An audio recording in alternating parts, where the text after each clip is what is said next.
In the announcement that we sent out, we asked people who had served in the military particularly to join us this evening, even if they haven't been with us before.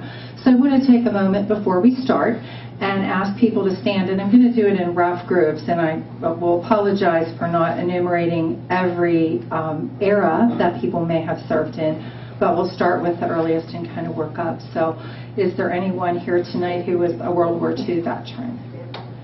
Would you like to stand, please? And I'm going to ask them to stand and be recognized. And then if you stay standing for a couple minutes.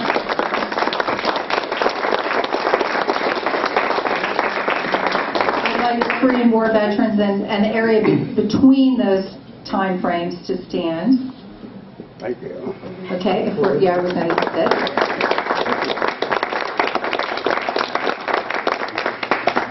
And then moving up to, from that time period to Vietnam, if you could stand and be recognized.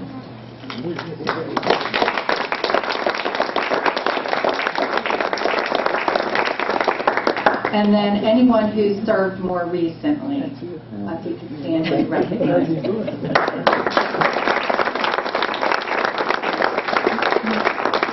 And just a reminder, for those who are serving or have family members who have served, in Freedom Hall, we actually have an area of the exhibit that's dedicated to everyone who has served in any branch of the service at any time who has a Salem connection. And we invite you to share your pictures of your family member who's been in the service. If you have any documentation or other things that you'd like to make a part of the archive there, that's available to people that come through. And we actually have had people find historical memorabilia from their family members that they didn't know existed. People came and photos, yeah. Oh yeah, and David reminded me, but I haven't, I'll mention it twice. After we're done with the program, we'd like all the veterans or active duty service members to stay for a couple minutes because we'd like to take some photographs. Okay, so join us up here at the end. Tonight's speaker is Major Scott D. Allen, and he is the operations officer for the 910th Airlift Wing at the Youngstown Air Reserve Station. Did I get it right? Close. Well, you know, I got several pieces of correspondence, and if I put all of the words, they're going to be really long. So, but we gave you a short history of the airlift wing and the announcement that we sent out, and he's going to talk a little bit more about a history of the base and its operations there, and what they're doing today. And so I welcome him to the Historical Society.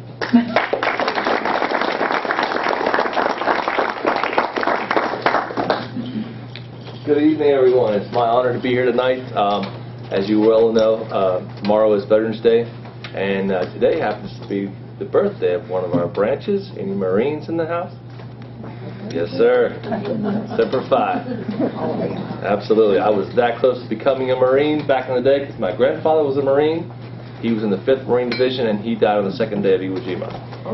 And my father was in the Army, served from 62 to 65, and was 18 days away from his enlistment running out, or else he would have been off to Vietnam. And I'm a veteran of Desert Storm and Iraqi Freedom. I enlisted in 1990, served until 2000 or until 96, got out of the Air Force Reserves, and then re-enlisted in 2001, literally a week after 9/11. But I didn't know it wasn't in corresponding with that. I was already in the process months before, and then was commissioned in 2004. As a logistics officer, and I'm now fortunately back in my career field as the operations officer for the 910th Logistics Readiness Squadron. And yeah, there's a lot to my title. Installation Deployment Officer and the Senior Air Reserve Technician and all kinds of, I won't bore you with that. But it's a great job, great career, and as happens on occasion, I run into someone that I happen to know, my former Vice Wing Commander. Colonel Tim Costa here. Amazing. Amazing. I always enjoy running. He used to work at the tower, right? Yes, sir. He's still keeping our aircraft safe coming and going at the air base up there. And, of course, Legion Air, too. And, you know, you had the Reno plane that landed. Yeah, that was fun. So, I have some slides. We have an interesting history of the air base that started off as an active duty base, and then transitioned on a dozen different times over the years and became different names and different. The name of the wing was not a wing before; it was a group. So I'll go through all that, and we'll have some fun.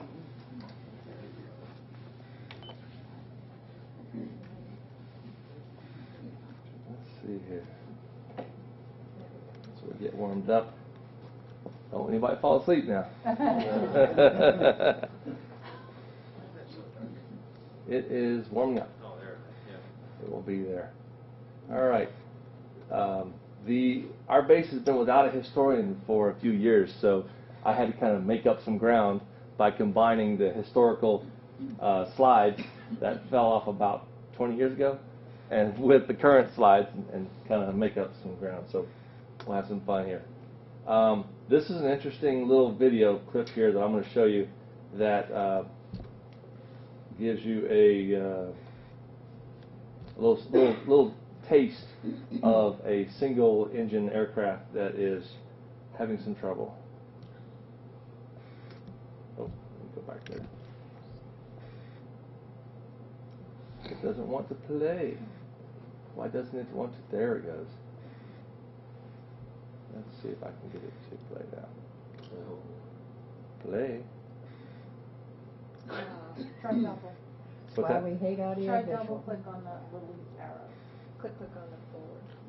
Yeah. There you go. No, twice. I'm hitting it 8 times. So, well, the long story short, it's a fighter plane that takes off and has a bird strike and has to circle back around, and the pilot ended up has to eject, and the video is of the plane going into the ground. Oh. Fortunately, the pilot ejects and gets out of there. So we'll move on. All right.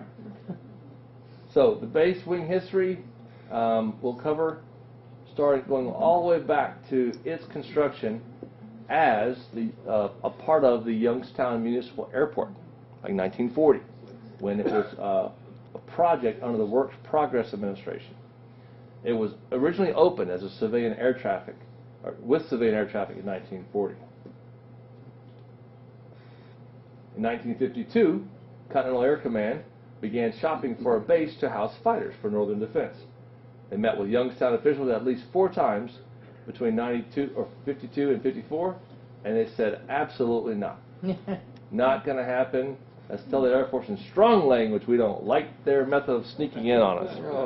We don't want the Air Force here. No, thank you. Take it somewhere else. Finally, fortunately, the Air Force got their way, and the Air Force Reserve announced it would be setting up a 28-plane fighter bomber base at Youngstown Municipal Airport with the F-86H. And in 1955, or later than 1955, the 79th Fighter Group, an active duty Air Force unit, was activated at this reserve base. So evidently, from the very beginning, there was a combination of active duty and reserve component at Youngstown. This was the old front gate, way back in the day. And interestingly enough, those 2 buildings in the background, those long barracks buildings, are still there. Those are 2 of our lodging buildings. We still have those, and that is almost in the same place where the main gate is right now. These were some of this was our next aircraft, the F-102 Delta Dagger. I don't know how that thing can fly. Those wings don't seem very aerodynamic, but you put enough engine behind a brick and it'll move. It'll get up in the air. All right. So this is a picture of what Youngstown looked like a long time ago. This flight line has since gotten much larger. This hangar here is still there, and it's our aerial port. And most of those buildings are not there anymore. Those buildings that you saw when we first came in the front gate are these lodging buildings that are still there, and they've added to it, and they're a lot nicer now. Right, Carl? Yeah. Much nicer now. We were able to get them opened up back in 2009, right before the air show. And this is the far north end, right next to King Graves Road. Now, as you can see, there's a kind of open space there in the flight line, where from this back view, you can see there was a gap there. We had a gap between the two parts of the flight line, which makes no sense to me. I have no idea why they would build two different parts and have to end up going and filling it all in. But at that point, the runway only came out this far. Since then, we've added several thousand more feet to make it long enough for wide-body, large aircraft to come in and out of our base. All right, so a little bit more about the history. In January of '57, there was a detachment that was officially activated, the 2234th Air Reserve Flying Center. Don't know what they did, but they were activated. And then the next day, orders to move the 22nd Fighter Bomber Squadron from Hanscom in Massachusetts to Youngstown was received. So they were stood up for the purpose of receiving this bomber squadron, Fighter Bomber Squadron. And then a few weeks later, the first reserve airplane, a C-45, arrived. A very small cargo plane. One of our early cargo planes. All right, and in March of '57, the 26th Fighter Bomber Squadron received two T-33s. These are trainer aircraft that fighter pilots use to train on.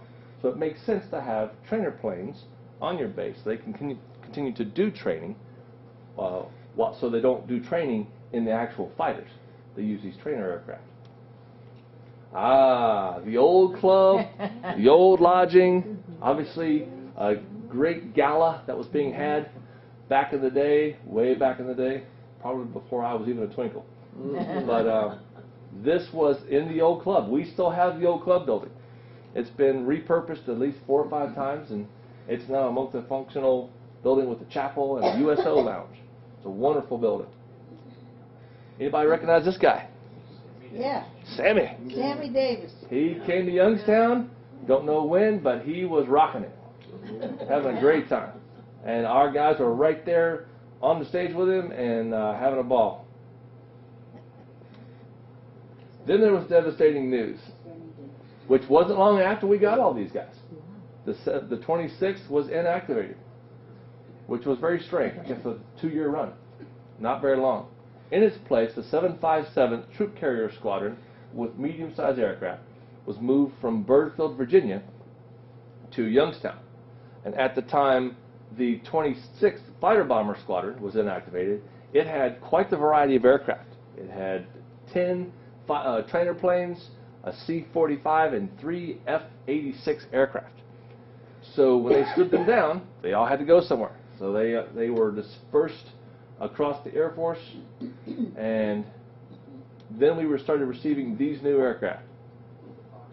The C-119 Flying Boxcar.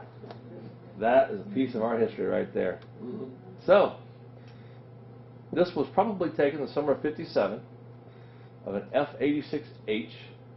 A total of 3 like it would be posted here.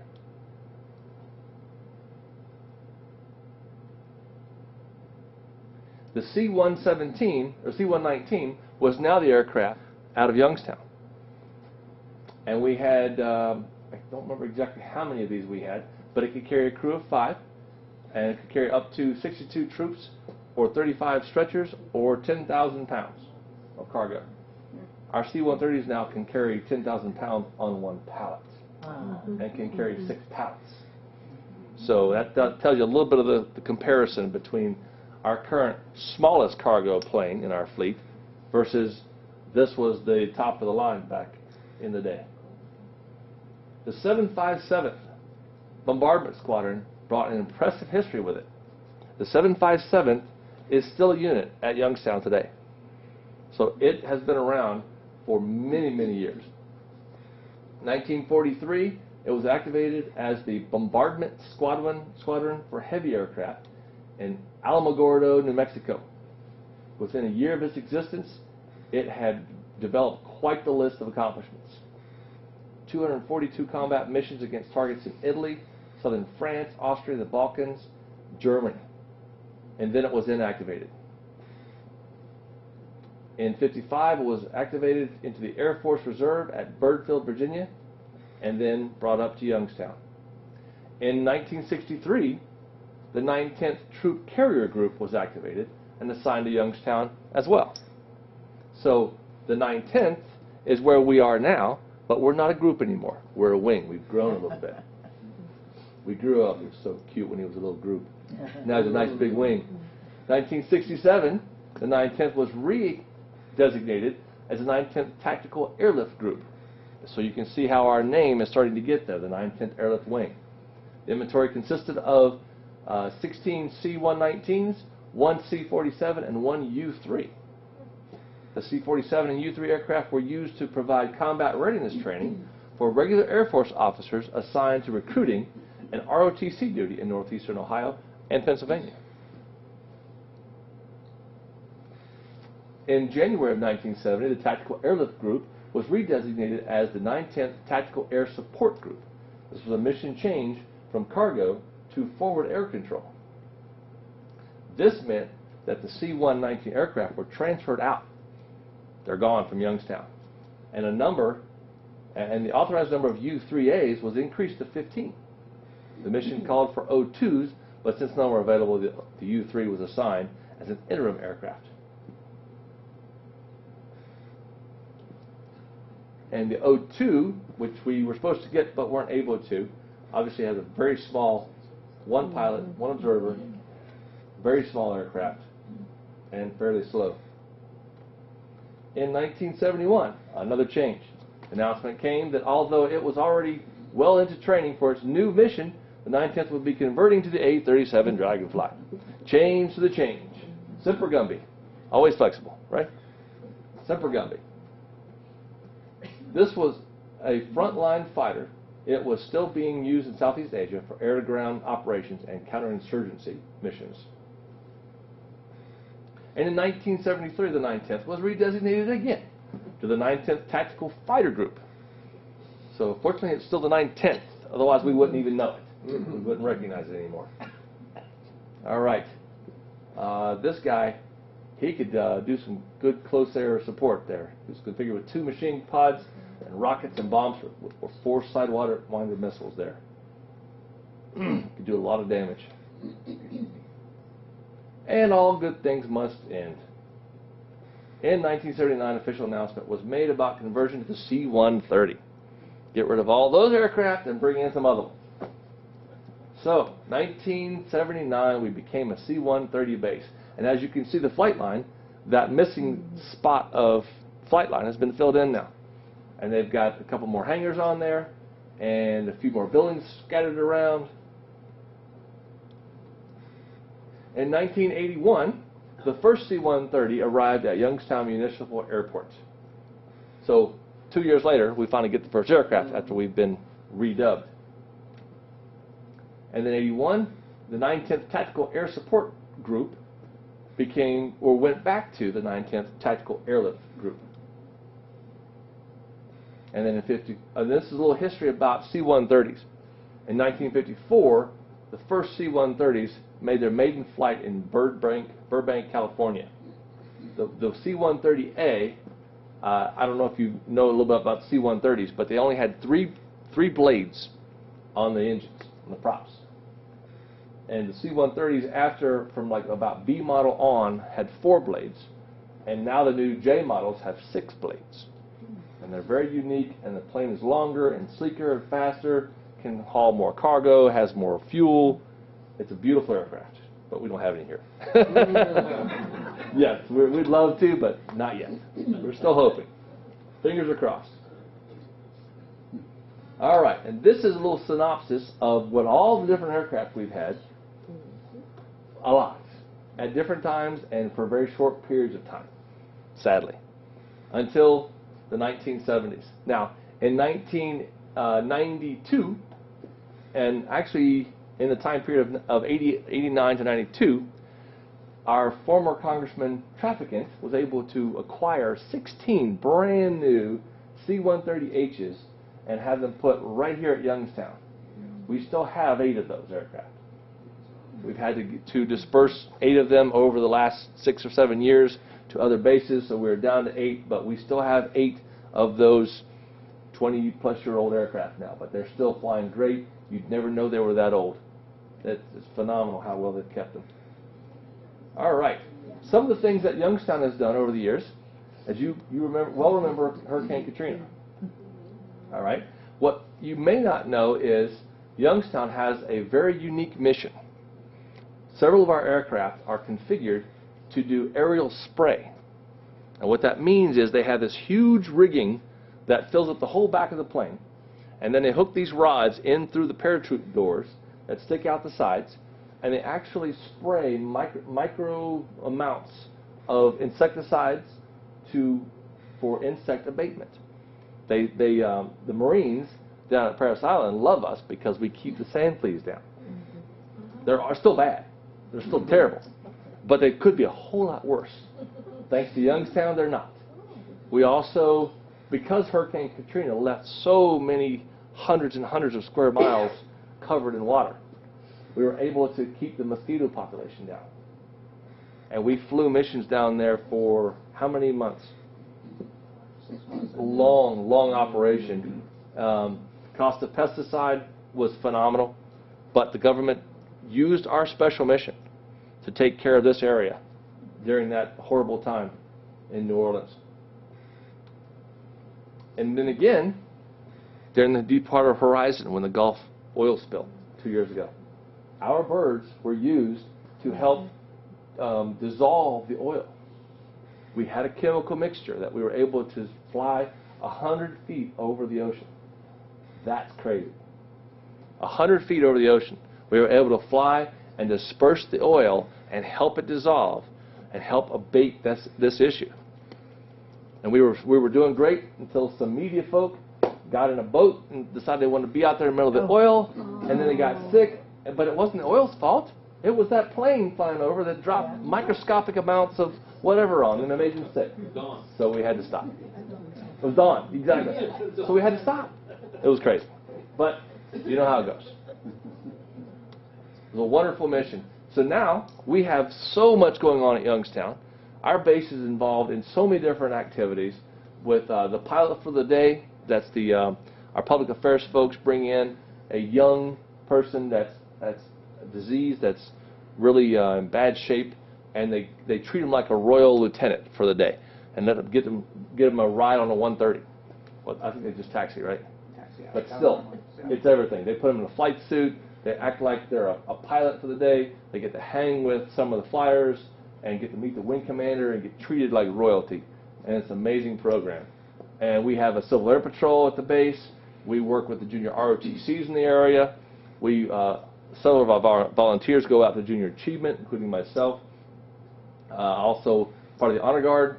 We support events all over the area: Cleveland Browns, Cleveland Indians, Cleveland Cavaliers, the local Mahoning Valley, all the teams, the Scrappers, the Thunder. I don't think we have Thunder anymore, do we? Yeah, I'm old. Sorry. So the hockey, everything. We support it all. And our base community council is very involved as well in the local area with O'Brien Memorial Fund and with Strimbu Memorial Fund, raising funds for scholarships for kids. Humanitarian support, that's a unique one that not a lot of people know about. There's a mission called the Denton Mission that's called the Mission of Love as well. And they bring hundreds of thousands of pounds of donated supplies to be palletized and made airworthy to fly on large aircraft down to Belize, Dominican Republic, El Salvador, Guatemala, all those places down in the central area for support. And they really don't have any way to get them down there other than bringing them to our airport, and we palletize it all and get it ready, and it flies on a big aircraft, like a C-5, C-17, to deliver. And that's what we do. And we love supporting this mission. All right, this is the mission of the 910, to deploy, deliver, and defend. You probably wrote that, right? And as you can see, this bird just took off, and capturing it in still photo like that, you can see what the air is doing around those props. It's a very cool concept. And this is one of our original birds. The tail stripe, the blue and red, signifies the 2 flying squadrons that we used to have. Unfortunately, now one of them has been inactivated. As you know, times change. We lose aircraft, we lose one of our flying squadrons. So now it should be all blue, but we're not going to change it. That's Youngstown. We're going to be red and blue and keep the memory of the 773rd. All right. So, operational force for rapid global mobility, integrated and sustainable capabilities supporting our national security.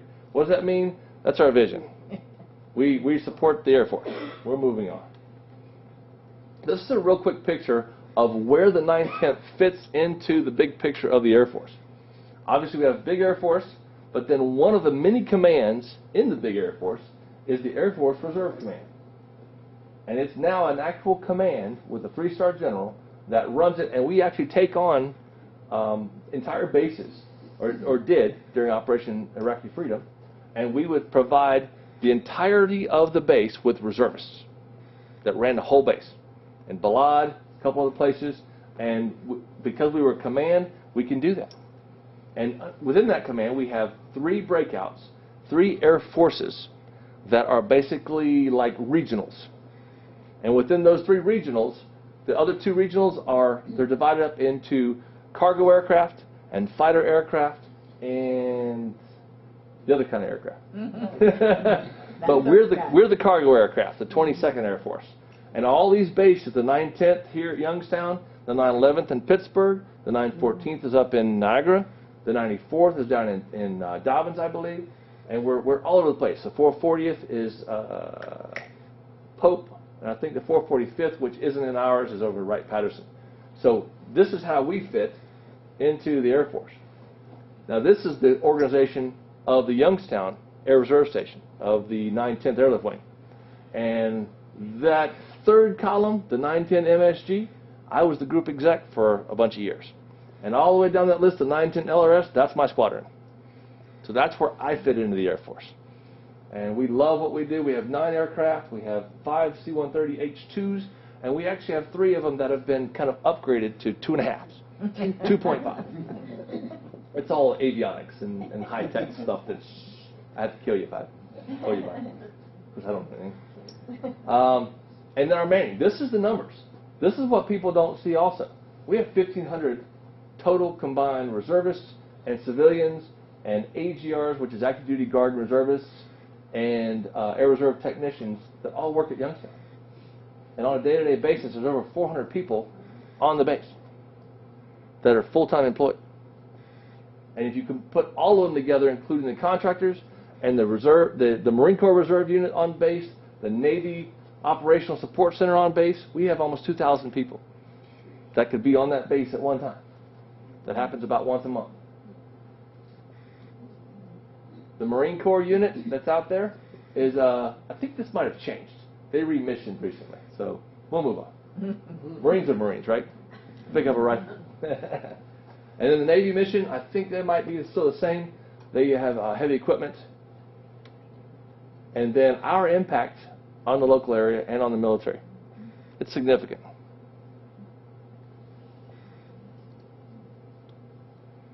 All right, the aerial spray mission I was mentioning to you earlier.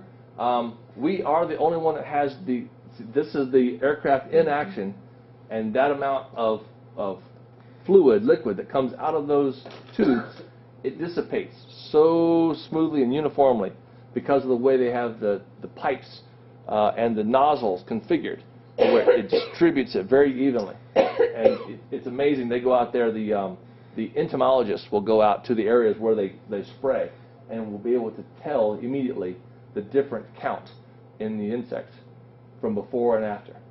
It's phenomenal. They take pictures of it, and they see their legs covered in insects before, and then afterward, it's almost empty. And they do an amazing job. All right, this is the 910th Wing emblem. I am not going to go into all of this.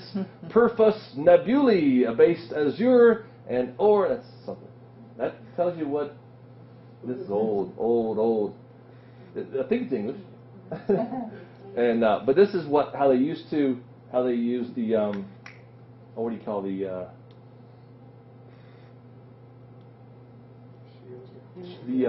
yes, coat of arms, the shield, right? It's the no questions. Let's go back. The heraldry Heraldry, that's the word I was looking for. The heraldry of the wing patch. This was built based on, I believe you can see the Y in the middle of the patch for Youngstown, and then all of the other parts of the base symbolized here, and what the colors mean, and yeah, all those words, azure and nebulae, and that's always fun. That's clouds, I believe. Okay, so any questions on the 910th, and this is the original, the 757th Airlift Squadron. This is still their patch. It's undergone a few changes over the years, but the wings from this patch influenced the wings on the 910th Airlift Wing patch. I like the blue tiger. The Blue Tigers. I like that. I believe this is an old drawing of the Blue Tigers, and there was a story that went with the Blue Tigers that it was they were sad that they were remissioned so many times, and when they lost their one particular mission and switched over to C-130s, that's when the Blue Tigers came on board. They became blue. They became blue because they were sad, and they're still blue. They shouldn't be sad. They have planes. They have a mission. And that is my presentation. Well, thank you. You're welcome. Thank you. You know, I see 130 pilot. Brian Hoder. Yeah. Sure. Yeah. We're in the same organization, and Gary is in the AARP with his parents. Nice. Well, there you go. Hit Brian up when you see him. Do you know who they are, Gary? No. We're getting it, I think. I think it was on hold. Something happened with the veto and all that good stuff. Yeah. But we are still very hopeful. Now, a little bit more. We actually are in the process of hopefully getting some property. And the property we're looking to get is being purchased by the state of Ohio. The state of Ohio has $2.5 million in their FY15 budget, and they're looking to purchase property for installations in the state. They've picked Youngstown as one location where, I don't know if you've ever been past the base, it seems like there's a chunk of property that's cut out of our property, but it was a part of property. It was a gentleman who had a farm, and he refused to sell it to the base. Well, he's passed a few years ago and left it to the gentleman across the street. Well, now he's ready to sell it. He says, here you go, take it.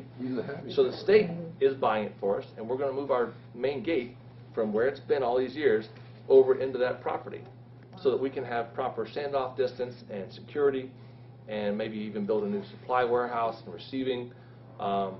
And so as a part of all of that property building or purchasing, the state is going to purchase for us a building across the runway. That's 26,000 square feet. And it's this huge building that was built about 15 years ago and ran for about 5 or 6 years, and then they quit. So it's an empty warehouse. And so what we're looking to do out of it is, being the chief of logistics, I built a brochure for my boss, the Mission Support Group Commander, to show that we could move 4,000 Army troops in 24-hour operations through this, deploy them out of Youngstown, using this facility and wide-body aircraft flying in and out, sitting right there on the flight line, right by this building, in about 40 hours, in 24-hour operations.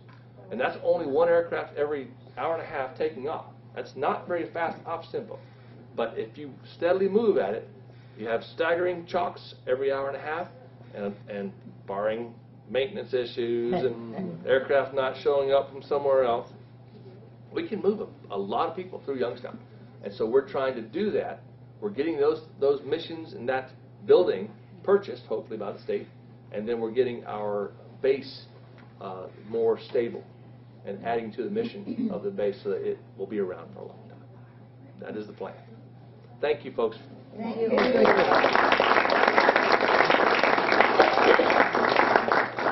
Okay, we'd like to thank Major Allen. And one of the things that we didn't mention yet is the Youngstown Air Reserve Station is the very first in the country to have a USO at the station. It just recently opened, and Major Allen had asked that we make our donation that we usually make to our speakers to the USO, and he has agreed to take that to them. So, Thank you so much. thank you. Appreciate it. And it's a great facility. I was actually there 2 weeks ago for an exercise that involved a plane crash and a response from the military and the Red Cross and other local agencies. Don't forget about the tickets. Next month's program is on the 8th. It's Putz's. Please, veterans, join us to have some photos taken. And a reminder for the people who were elected to the board that we have a brief meeting upstairs to do a little bit of business. And please stay and join us for refreshments.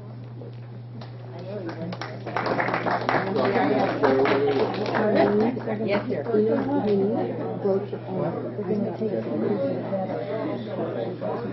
No, I wanted I think it's better.